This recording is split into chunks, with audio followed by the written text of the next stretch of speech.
Assalamualaikum warahmatullahi wabarakatuh. Kembali lagi dengan saya Muhammad Yusuf Afandi dan rekan saya. Dan saya Maulidia Mei, tentunya dalam acara WIB Waktu Indonesia Belajar. Untuk tema kali ini yaitu tentang dunia broadcasting. Nah, ngomong-ngomong tentang dunia broadcasting nih, pasti kalian pernah kan, gak asing kan dengan dunia broadcasting ini kan ya? Iya. Ada banyak teknologi di zaman sekarang tentang teknologi penyiaran tentunya. Salah satunya adalah mungkin yang kalian ketahui adalah televisi dan radio. Pasti kalian sering kan menonton berita di televisi atau mendengarkan radio. Nah, untuk menjadi seorang podcaster sendiri nih, kita harus memiliki pengalaman di bidang penyiaran maupun di bidang pertelevisian. Langsung saja kita panggil narasumber kita yang memiliki pengalaman di bidang broadcaster. Kita panggil ya sekarang. Yaudah, kita panggil Kak Imelda Ramadana. Halo Kak. Hai. Duduk dulu Kak. Silakan duduk Kak. Alhamdulillah baik. Kalian? Alhamdulillah baik, sehat. Nah, ini sudah ada Kak Imelda langsung dari ahlinya ini. Jadi kan temanya tadi kan mengusut tentang dunia pertelevisian atau dunia penyiaran, iya. Gitu kan Kak. Soalnya kan Kak Imelda ini kan banyak banget pengalamannya. Mungkin Kak Imelda juga. Ya, kalau banget sih masih belum ya. Kak Imelda juga pernah ikut kegiatan tentang penyiaran. Gimana sih Kak awalnya kok bisa memilih tentang broadcasting gitu? Ya kalau awal mula dari broadcast itu dulu pas SD itu sebelumnya nggak ada pikiran buat terjun langsung ke broadcasting. Dulu pas SD itu cita-cita saya itu pertama kali ya cerita ini ya, dari awal itu pernah pingin jadi pramugari. Terus pas kelas 4 sampai kelas 5 itu kepingin jadi astronot. Terus pas ngomong-ngomong langsung iya, ngomong-ngomong langsung terus pas lihat TV orang tua saya itu kepingin bilang kayak gini, aku loh kepingin lihat kamu di TV. Oh, itu berarti mewujudkan harapan orang tua. Iya, bukan sih kayak aku itu lebih ke doktrin gitu sama ucapan orang tua. Di TV itu apa? Mereka itu siapa? Terus orang tua aku juga bilang itu namanya presenter. Nah, sejak itu kelas 6 SD itu aku putusin cita-cita aku sendiri buat jadi presenter. Ya walaupun awalnya orang tua aku itu iseng ngomongnya. Tuh. Itu ada Dasar-dasar menjadi broadcaster itu kayak gimana sih Kak? Kalau untuk broadcast yang saya tahu itu kan banyak kan ya, dunia broadcast itu luas. Broadcast itu tentang penyiaran juga, terus ada juga kameramen itu juga termasuk broadcast. Kalau broadcast secara umum itu kan kayak menyiarkan, terus kayak menyebarkan itu. Kalau dari aku sendiri dasar-dasarnya yang saya tahu kameramen, kalau untuk kameramennya itu harus tahu gimana sih teknik pengambilan shoot-shootnya itu mulai dari ekstrim long shoot sampai ekstrim close up ya kan. Kalau dari presenter itu banyak banget, mulai dari yang pertama kita harus tahu gitu ya wawasan-wawasan, terus berita-berita yang terupdate gitu. Terus yang kedua kita itu juga harus tahu gitu loh vokal. Ya, walaupun cadel gitu ya, itu bisa jadi penyiar radio juga bisa karena kan mereka juga punya ciri khas. Yang penting itu enak didengar, nggak cempreng gitu. Tuh. Terus yang ketiga juga kita itu tahu gitu loh, kita ngobrol sama siapa, terus harus setara gitu broadcast. Lebih ke presenternya itu. berarti kayak hampir kayak paduan suara ya. Ada vokal. iya banyak itu kayak humming, terus gimana caranya kita itu nggak kagok gitu, ada latihannya sendiri nanti. Mati kepercayaan diri juga kan? Iya, melatih kepercayaan diri. Tadi kan Kak Imelda kan bilang apa itu iseng-iseng sama orang tua dibilangin kan? Iya. Itu ada Kak kayak rasa keterpaksaan apa? Oh, orang tua aku bilang kayak gini. Enggak. Itu kayak ngalir gitu loh, Dek. Kan pas kita lihat TV terus ada presenter ngomong, terus itu kalau semisal aku terpaksa loh ya, mungkin aku nggak sampai sini sejauh ini. Pasti aku kayak ya udahlah, orang tua aku yang minta, bukan aku sendiri gitu. Baik Kak, habis itu kita akan membahas tentang lebih mendalam lagi tentang dunia penyiaran setelah Boleh, jeda boleh. pariwara yang satu ini. Tetap di WIB Waktu Indonesia Belajar. Pencegahan penularan COVID-19. Yang pertama, cuci tangan dengan sabun dan air mengalir. Yang kedua, tutup dengan bahu ketika batuk. Ketiga, gunakan masker ketika keluar rumah. Keempat, gunakan hand sanitizer di tempat umum. Dan jangan lupa jaga jarak minimal 1 meter ya teman-teman. Cegah penularan COVID-19 dengan tetap di rumah. Setelah aktivitas, jangan menyentuh sekitar wajah ya teman-teman.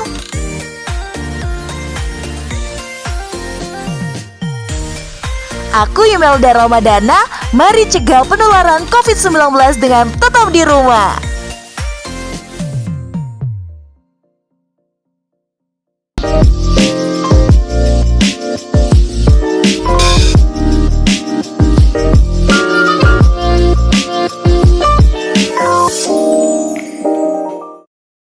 Kembali lagi bersama kami di WIB Waktu Indonesia Belajar, masih bersama dengan Kak Imelda nih tentang seputar dunia broadcasting atau dunia penyiaran. Oke, Kak Imelda, bahas tentang dunia penyiaran nih. Peran-peran atau bagian apa sih yang kakak ketahui tentang dunia penyiaran? Ya, untuk bagian-bagian yang saya ketahui ada penyiar radio, ada juga pers, terus ada juga presenter dan juga reporter. Ada gak sih Kak bagian awak bagian yang paling susah? Menurut saya, Iya, menurut ya Kak. kalau menurut saya itu ada di reporter karena kan dia itu selain menyampaikan berita itu secara langsung dan juga improvisasi. Jadi dia itu kayak pas di lapangan dia itu langsung melaporkan kejadian langsungnya, terus itu improv. Jadi kita itu kayak di reporter itu juga cari berita secara detik itu juga langsung Instan gitu ya, instan ya, terus langsung disiapkan juga. Oh gitu, berarti jadi reporter itu memang susah ya Kak ya? Iya, kita kan langsung kayak terjun ke lapangan juga. Kalau misal ada banjir juga kadang itu basah-basahan ya. Kalau banjir yang langsung terus kita kalau langsung gitu ya enggak, kayak misal banjirnya itu memadai segini, terus itu biasanya langsung gitu loh, langsung di situnya di tempat lokasinya itu gitu. Kalau misalkan ada kendala gitu Kak, misalkan kayak kita nggak memungkinkan mengambil gambar nih, kita harus gimana dong? Sedangkan kita kan tuntutan dari stasiun TV kan? Ya kalau misal ada kejadian banjir, ya kita nggak harus langsung ke banjirnya, bisa juga ke tempat pengungsiannya gitu. Oh gitu ya Kak ya. Ada nggak sih pengalaman dari Kak Imelda nih yang paling broadcast. ya, tentang broadcast ini? Iya, kalau untuk pertama kali di SMK ya, di SMK itu dulu itu saya itu pernah ikut-ikut kayak workshop selama 3 hari di dinas provinsi, terus juga itu selama 2 tahun berturut-turut 2017 sama 2018. Pas mau lulus 2019-nya itu sempat ikut lomba di JTV Malang dan itu nggak sampai menang, cuma finalisnya aja gitu. Itu pengalamannya yang di SMK itu seperti itu. Terus juga itu pertama kalau untuk belajarnya itu saya itu diajar sama salah satu guru, itu cuma diajar cara buat beritanya aja. Jadi pas itu posisinya itu saya kan nggak ada pengalaman tentang Kaget gitu ya? Iya, nggak ada pengalaman tentang penyiaran. Cuma yang dipelajari selama 3 hari itu di workshop itu kan memang menghadirkan salah satu presenternya langsung kayak Kak Henti Kartika itu langsung dari TV One. Jadi itu kita belajar, terus saya menyerap ilmunya di situ. Terus juga ada penyiar radio dari RRI itu juga ngajarin gimana sih cara jadi penyiar terus sama presenter. Dari situ aku juga adalah belajar gitu kayak gimana sih kayak gini tuh terarahnya gimana gitu, kayak presenter itu kayak gimana, itu Mencoba udah meniru. dicontohkan sama Kak Henti gitu, diajari gitu. Oh, itu emang apa itu pas itunya pas diajarinya Iya. itu pas ada Pas workshop itu aku cerna, terus juga kan nggak langsung bisa kan, itu semua kan Iya. perlu proses, terus juga belajar juga kayak dari YouTube, terus pas belajar dari YouTube itu juga ngolah vokal, dulu sempet juga kan udah 2 tahun di jurusan TP3R, di jurusan broadcasting ini 2 tahunnya radio, 1 tahunnya baru televisi. Jadi basic kan kita kan ada di radio. Jadi pas di radio terus belajar ke TV kan, JTV itu kan TV kan. Jadi itu kayak gimana sih cara siaran TV, itu aku belajar di YouTube, terus pas itu aku ada temen namanya itu Ocha, dia itu pinter banget, suaranya itu TV banget gitu loh. Dalam 2 tahun radio terus aku coba belajar, tanya ke Ocha, gimana sih caranya jadi presenter TV, boleh nggak contohin satu aja berita. Pas itu aku coba nyatet gimana teksnya gitu, aku samain suaranya sama dia. Gitu dulu, Emang bisa awal-awal kayak gitu ya? gitu. Iya, itu sistem belajar aku kayak gitu dulu. Terus Otodidak ya Kak? kalau dibilang otodidak ya itu tadi memang juga diajari juga sama Kak Henti itu. Terus tahu gitu loh, yang ia sampaikan itu aku serap gitu. Ya walaupun nggak semua kan, itu kan dalam workshop itu kan banyak orang, jadi itu nggak privat gitu belajarnya. Ya belajarnya itu di Ocha juga, Ocha itu terus minta tolong adik kelas Puspita itu buat nilai suara saya, sampai berkali-kali itu tetap radio gitu. Terus sampai sempet kesel gitu loh, aku minta apa kayak Pendapat. kritikan, Iya. terus pendapat dari dia, tapi itu aku kesel sendiri, soalnya aku kok nggak bisa gitu. Tapi pas posisi aku down, aku kayak Iya. nggak, aku pokoknya harus bisa gitu.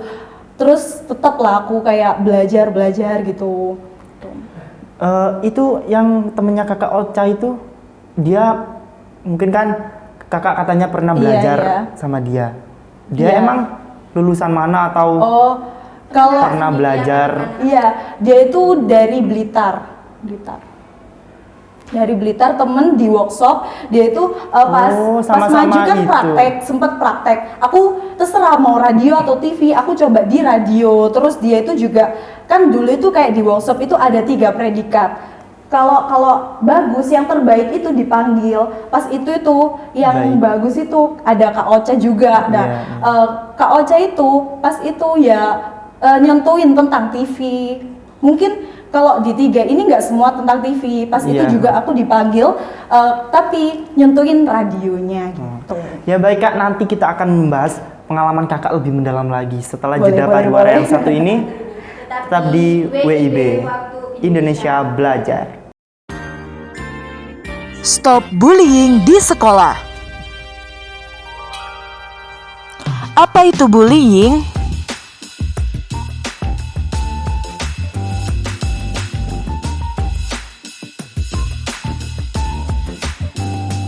Penindasan bullying adalah penggunaan kekerasan, ancaman, atau paksaan untuk menyalahgunakan atau mengintimidasi orang lain.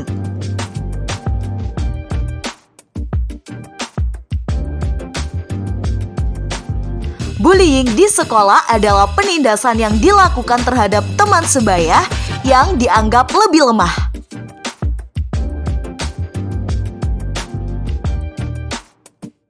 Apa efek bullying di sekolah? Rasa percaya diri yang menurun adalah salah satu efek dari bullying di sekolah. Ketakutan dan trauma emosional, serta putus sekolah loh. Tetap saling menyayangi dan menghargai ya. Stop bullying pada anak di sekolah. Bullying dapat merusak generasi bangsa.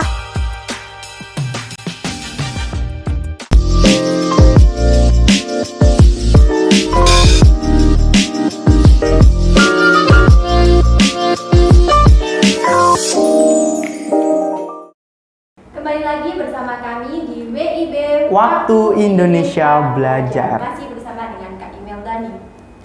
Mau lanjutin yang tadi ya Kak, tentang Iya. pengalaman Kakak.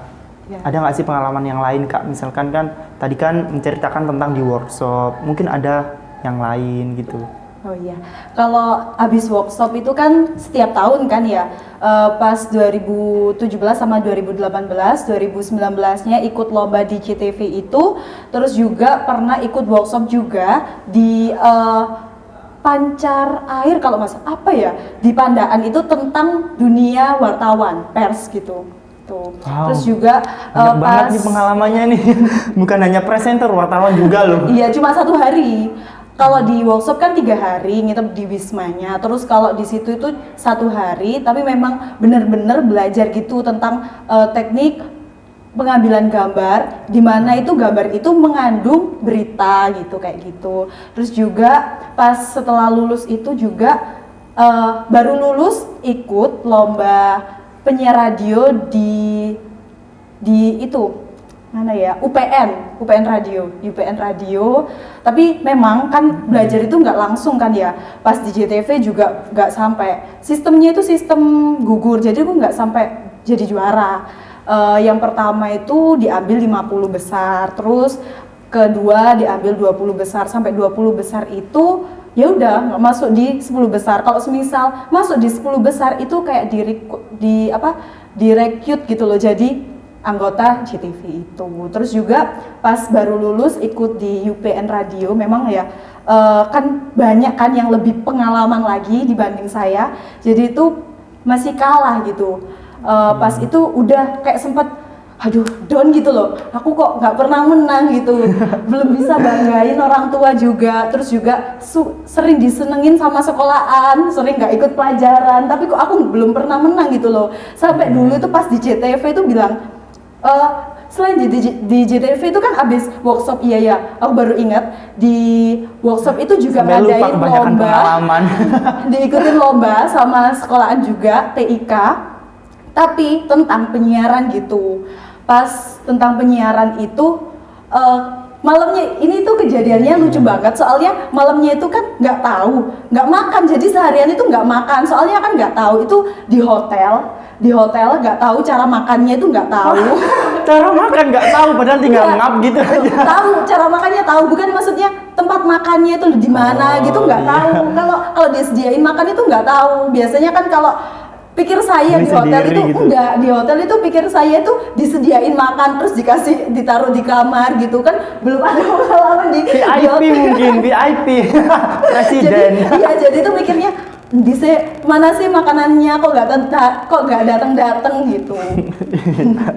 Jadi tuh ya beneran itu, jadi nggak makan seharian. Terus itu posisi menghafalkan naskah itu kan ada 2 lomba. Jadi nanti pas habis lomba siaran radio jadi reporter, pas siaran radionya juga kecepatan. Terus ada juga pengalaman lucu pas lomba itu kan diancem kan sama sekolahan, bilang gini, kamu loh sudah sering disenengkan sama sekolahan. Terus kata salah satu guru gitu, ya ayolah bawa prestasi buat sekolahan gitu ya. Kan jadinya kan aku kan jadi kalau semisal aku kalah ini kan kasihan, nggak enak sama sekolahan gitu. Udah soalnya pas workshop juga dapat duit, terus dapat pengalaman. Jadi kalau pas lomba gini, terus kalau kalah kan juga kepikiran gitu loh. Nah posisi itu kayak ya apa ya, habis gak makan seharian suruh ngafalin naskah tentang reporter itu kan ya. Aku nyatet naskahnya, padahal pas malam-malam sampai gak tidur aku. Pas malam-malam itu udah ya udah ini hafal. Ternyata pas besoknya diberhentiin, bukan ngeblank gara-gara diberhentiin sama presenternya langsung. Soalnya kalau bahasa Inggris kan kurang kan memang aku ya. Jadi pas bilang merchandise, seharusnya merchandise, aku bilang merchandise gitu. Kok merchandise mbak? Merchandise kali mbak gitu. Kata presenternya gitu. Terus diem dong aku. Hah? Iya terus gitu. Langsung ngeblank wes. Aku mau ngomong apa lagi tuh bingung. Nah itu pas itu juga kayak di juri ini tuh dikomentarin kalau kecepatan itunya pas siaran kan. 3 menit kan digini-giniin disuruh berhenti. Tapi kalau kata orangnya kalau semisal mbaknya itu skripnya itu panjang ya tetep jalanin aja, udah mbaknya itu tetep gitu, nggak usah speednya itu nggak usah dicepetin gitu kan, jadinya kayak gimana gitu, terburu-buru mau kemana ya itu pas lomba di dinas provinsi kalah akhirnya, kayak udah pupus gitu loh harapan. Pas itu setelah itu aku juga tetep gitu, masa sih aku kalah, masa terus-terusan kayak gini. Nyoba lah, ada lomba di kampus sendiri di STT Malang itu namanya FKAB, Festival Kreasi Anak Bangsa. Jadi kayak festival iya aku harus aku ingin ikut lagi. Terus pas itu kayak aku kan pas di UPN itu hujan deras, ayah yang nyupir, terus ada glodok yang ditanyai pertama kali tuh aku bilang gini, kamu nggak apa-apa Tana. Pas itu langsung ya namanya anak itu nangis langsung bilang gini, aku janji kalau semisal aku kalah, ayahku langsung tak suruh pulang. Jadi pas lomba itu langsung tak suruh pulang. Lah pas FKAB tuh dianterin lagi sama ayah, terus pas itu ayah bilang gini, aku nunggu di sini ya, nggak usah pulang aja, nggak usah pulang aja, sampai tak dorong pulang gitu. Terus ayah bilang enggak, Ustala, kamu menang gitu, kamu bisa. Diyakinin. Nah kan ada 3 tahap juga. Itu yang pertama itu berita di studio, terus ditentuin beritanya sama berita di lapangan. Outdoor. Iya, kayak reporter lah. Pas itu aku udah yakin pasti kalah gitu. Soalnya kan banyak saingan dari UM, UB, down lagi gitu loh. Pas pengumuman, nggak tahunya alhamdulillah baru kali itu nangis dong. Soalnya kan orang tua kan, aku juga janji aku kalau semisal ayah kesini harus aku menang, dipanggil sama aku, tapi masih dikasih kesempatan di juara 3. Terus setelah itu ikut lomba lagi, alhamdulillah di KTD Kuliah Tempo dulu juga, alhamdulillah baru bisa juara 1 gitu. Alhamdulillah dong. Ini kayak yang terakhir karena waktunya udah mulai agak mau habis. Kesimpulan tentang dunia broadcasting.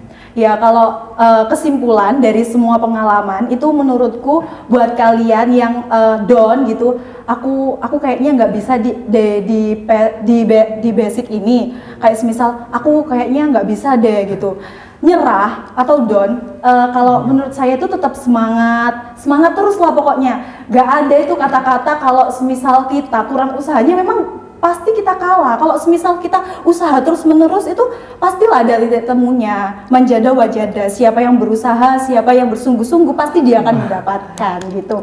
Itu sih buat kalian juga yang mungkin kan baru kelas 3, tetap semangat buat jalanin aktivitasnya juga, semangat juga jadi siswa-siswa yang produktif. Sama sih aku juga masih haus tentang pengalaman, masih juga kepingin gitu loh, pingin belajar lagi gitu. Soalnya kalau semisal kita kayak semisal mangga itu sudah merasa mateng, itu pasti akan busuk. Tapi kalau semisal kita tetap nganggep mangga itu masih belum mateng, kita akan lebih haus pengalaman gimana caranya biar mateng. Nah, kalau mateng itu di pikiran aku, kalau aku sudah mateng berarti aku sudah tua atau mungkin nggak ada umurnya gitu. Lebih fokus ke ibadah. Terima kasih untuk Kak Email. Iya, sama-sama. Semangat ya buat kalian. Iya Kak, terima kasih ya Kak ya, iya, karena sama-sama. sudah hadir di WIB Iya, sering-sering ya. ini. Juga kangen sama sekolahan juga. Baik, itu saja pemirsa acara kita hari ini. Pengalaman, semoga kalian bisa yang ingin menjadi presenter, seorang penyiar televisi seperti Kak Imelda ini, semoga kalian bisa termotivasi. Itu saja dari kami. Wassalamualaikum warahmatullahi wabarakatuh. Selamat pagi dan sampai jumpa.